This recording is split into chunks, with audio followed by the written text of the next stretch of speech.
Is Bart Ehrman a spiritual terrorist? That's the accusation that I just heard from Hank Hannegraff on his podcast.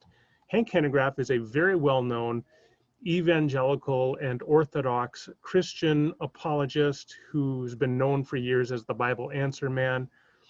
And on his podcast recently, he was talking about Bart Ehrman, and he referred to him with those terms, spiritual terrorism. Why? Well, because Bart Ehrman is openly challenging the beliefs of his conservative, evangelical, and fundamentalist students at University of North Carolina, Chapel Hill.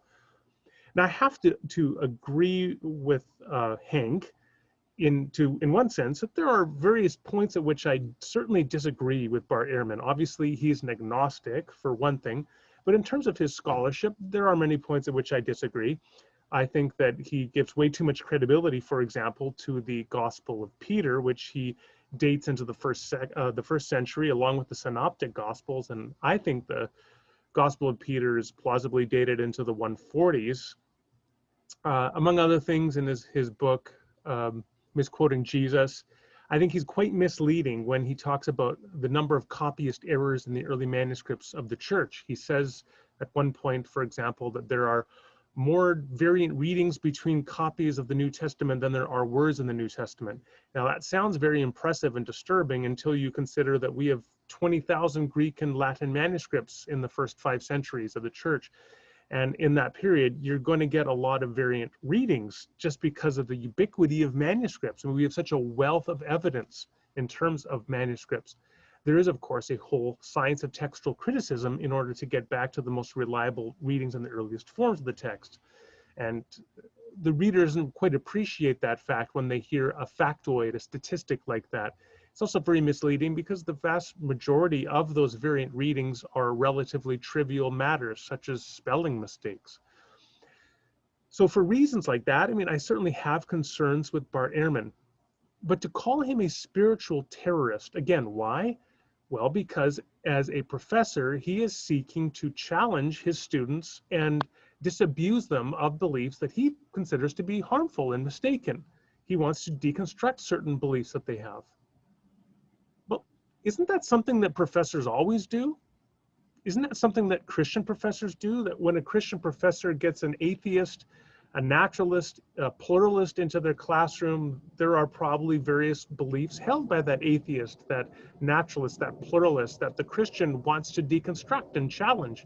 And if that student leaves that classroom with different views more closely aligned with the Christian professor, well, the Christian professor would think that's a good thing, not a bad thing, because they value truth and they're trying to convey beliefs that they consider to be true.